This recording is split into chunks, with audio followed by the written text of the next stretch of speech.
আশা করি সব কথা আপনাদের মনে থাকবে।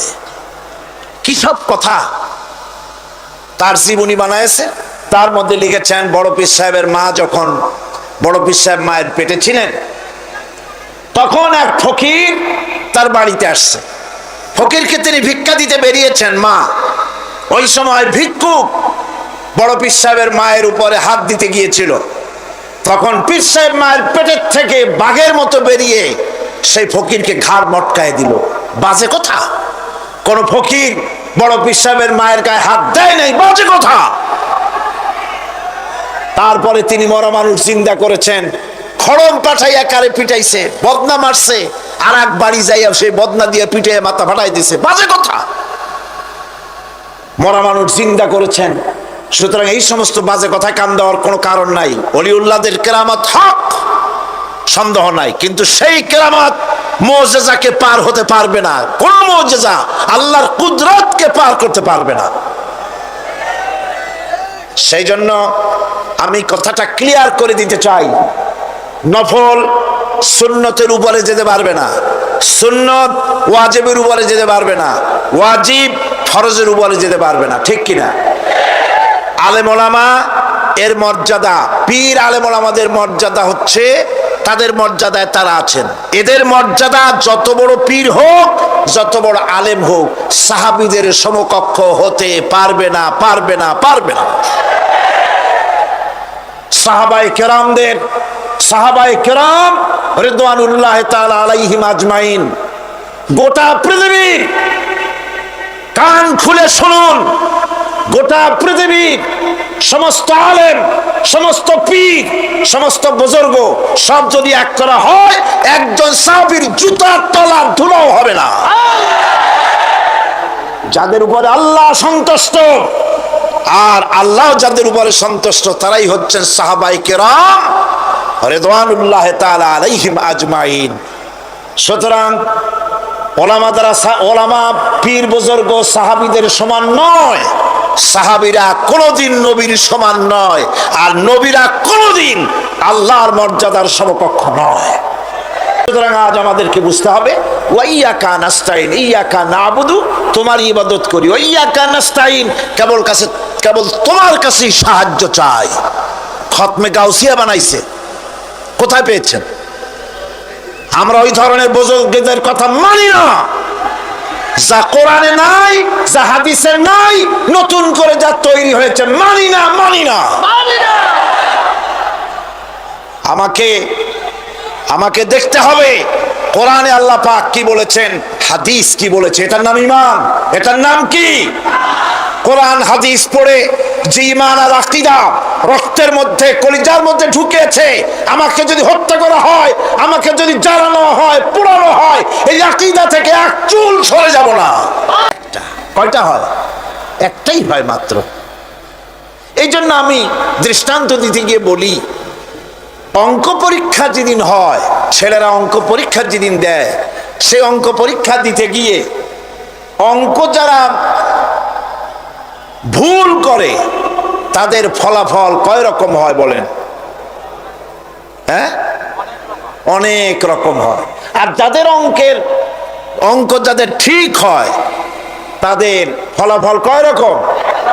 একরকম। তার অর্থ কি? তার অর্থ হলো ভুলের পথ অনেক, আর হকের পথ, বাতিলের পথ অনেক, ভুলের পথ অনেক, সঠিক এবং হক যেটা তার পথ হচ্ছে মাত্র একটা। এই জন্যে আল্লাহ রাব্বুল আলামিন তিনি সোজা রাস্তা বলে দেওয়ার দায়িত্বটা নিয়েছেন। কোরআন বলছে প্রত্যেকটি সৃষ্টির শুরু হতে শেষ পর্যন্ত 4টা স্তর পার হতে হয়। তার সর্বশেষ স্তর হলো হেদায়াত। 4টে স্তর পার হওয়ার সর্বশেষ স্তর হচ্ছে হেদায়াত। আল্লাযী খালাকা ফাসাওয়া ওয়াল্লাযী কদ্দারা ফাহাদা, তিনি সকল বস্তুকে সৃষ্টি করেন এবং তারপর তার পরিমাপ, তার কর্মপথ, তার হেদায়েত তিনি দিয়ে দেন। তার মানে হচ্ছে তিনি সৃষ্টি করেন, সামঞ্জস্য রাখেন, পরিমাপটা ঠিক করেন এবং পথের নির্দেশ দেন। সৃষ্টি করেই ছেড়ে দেন না, তার হেদায়েত দিয়ে দেন, তার পরিমাপটা ঠিক করেন, সামঞ্জস্য করেন। কিরকম? দেখুন, আপনি যখন দাঁড়ান তখন আপনার পায়ের উপরে হাঁটু থেকে হাঁটুর নিচের যে অংশটা পা পর্যন্ত, ওইটাকে কি কয়? পা, নলা। এই তো ঠিক বলছেন, নলা। আপনারা আমাকে সাহায্য করবেন যেখানে আমি আটকে যাই। নলা। এই নলাটা পায়ের সেন্টারে যদি রাখা হতো, বোঝেন ভালো করে, পায়ের সেন্টারে এই জায়গাটা, এটা ধরুন পা, এই জায়গাটায় যদি হতো পায়ের নলাটা, হয় সিতায় পড়তেন, না হয় ফুটোয় পড়তেন। আল্লাহ পাক বলছেন শুধু সৃষ্টি করি না, সামঞ্জস্য এবং পরিমাপ ঠিক করি। মাপ মতো পাটা সামনে গোড়ালির কাছে নলাটা বসায় দেওয়া হয়েছে, যাতে আপনি চিতো না হন, বুটো হয়ে না পড়েন। সুবহানাল্লাহ কইতে ইচ্ছে করে না? আমল করতে পারে। ডানপন্থীদের নেতা হচ্ছেন দুনিয়ার সমস্ত পয়গম্বরেরা, আর বামপন্থীদের নেতা হলো শয়তান। বামপন্থীদের নিয়ে শয়তান যাবে কিয়ামতে জাহান্নামে।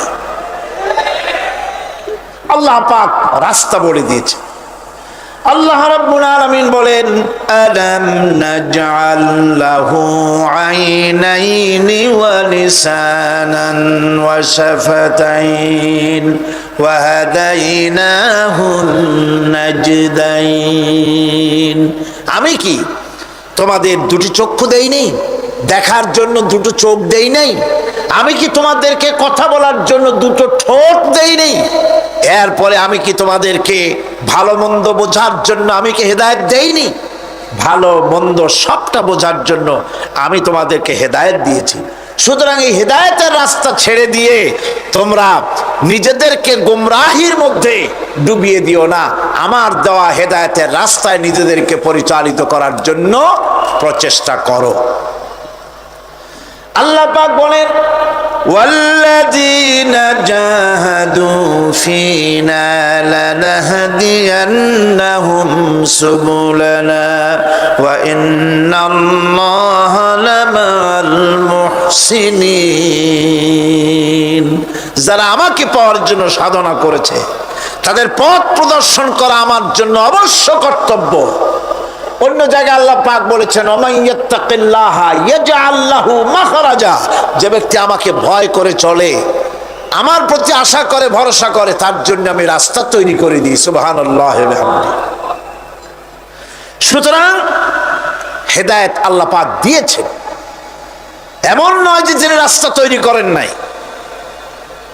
কোরআন খোদাই হেদায়েতের নাম দিয়েছে হুদা। খোদাই হেদায়েতের নাম কি? হুদা। এই কোরআনের এক নাম হচ্ছে, এই কোরআনের এক নাম কি? কোরআন বলছি, ফামান তাবিআ হুদায়া ফালা খাউফুন আলাইহিম ওয়ালা হুম ইয়াহজানুন। আমার এই কোরআন, এই হেদায়েত যারা মানবে, এটাকে যারা অনুসরণ করে চলবে, এটার আইন কানুন যারা মেনে চলবে, ওদের জন্য কোনো ভয় নাই, কোনো চিন্তাও নাই, কোনো ভয় নাই, কোনো চিন্তা নাই, যারা এই কোরআনের হেদায়েতকে মেনে চলবে। আল্লাহর হেদায়েতে আল্লাহ পাকের নিকট থেকে সত্যের বিধান লাভ করেছেন, তারাই হচ্ছেন নবী, যারা আল্লাহ পাকের কাছ থেকে ওহী প্রাপ্ত হয়েছেন। আর নবীরা হচ্ছেন মাসুম, নবীরা হচ্ছে বেগুনাহ, নবীদের কোনো ভুল নাই, নবীদের কোনো গুনাহ নাই। কান সুবহানাল্লাহ। এই পৃথিবীর মধ্যে সুপার কোয়ালিটির মানুষ, সর্বশ্রেষ্ঠ মানুষ কারা? নবীরা। সর্বশ্রেষ্ঠ মানুষ কারা? এখানে আবার এক শ্রেণীর লোকেরা বলে যে নবীরে মানুষ কওয়া যাবে না। আছেন এমন লোক, নবীরে মানুষ কওয়া যাবে না। কেন? কেন? নবীর সম্মান কত। আচ্ছা, নবীরে মানুষ বলবো না তো বলবোটা কি? নবীরা কি ফেরেশতা? যদি ফেরেশতা বলি তাহলে কি নবীদের মর্যাদা বাড়ানো হলো? বলেন আপনারা, বাড়ানো হলো? তাহলে নবীদেরকে কি বলবো? তারা কি জেন? যদি জেন বলি তাহলে তাতে কি মর্যাদা বাড়বে? সবচাইতে মর্যাদা বেশি কার? মানুষের। সুতরাং এক শ্রেণীর লোকেরা খামোখাই আলেম নামধারী লোক, অথচ নবীকে মানুষ বলতে রাজি না। কোরআনে কারীম সাফ করে আল্লাহ পাক পরিষ্কার করে বলেছেন, কুল ইন্নামা আনা বাশারুম মিসলুকুম ইউহা ইলাইয়া আন্নামা ইলাহুকুম ইলাহুন ওয়াহিদ। নবী বলুন, আমি তোমাদের মতো মানুষ, আমার উপরে ওহী আসে, ইন্নামা আনা বাশারুম মিসলুকুম, তোমাদের মতো মানুষ। একটু ভালো করে বিষয়টা বোঝেন। আরো বলেছি আমি, আজকে আবার স্মরণ করায় দেই। আল্লাহ শিখাই দিচ্ছেন, বলুন আমি তোমাদের মতো মানুষ, ফেরেশতা নই, জিন নই, আমার কাছে ওহী আসে। পার্থক্য এখানে। তবে আরো পার্থক্য আছে, সেটা হচ্ছে আমরা হচ্ছি সাধারণ মানুষ, নবীরা হচ্ছেন অসাধারণ মানুষ। সুবহানাল্লাহ। আমরা হচ্ছি মানব, রাসূল আল্লাহর পয়গম্বররা হচ্ছেন মহামানব। কথা বুঝে আসছে? তার মানে হলো আমরা সাধারণ মানুষ। সাধারণ মানুষেরা গুনাহ করতে পারে, ভুল করতে পারে, সব রকমের গুনাহ করতে পারে। নবীরা কোনো গুনাহ করতে পারেন না। আল্লাহ পাক তাদের দিয়ে গুনাহ করান না। আল্লাহ পাক ফেরেশতা দিয়ে, আপন কুদরত দিয়ে নবীদেরকে হেফাজত করেন। সুবহানাল্লাহ।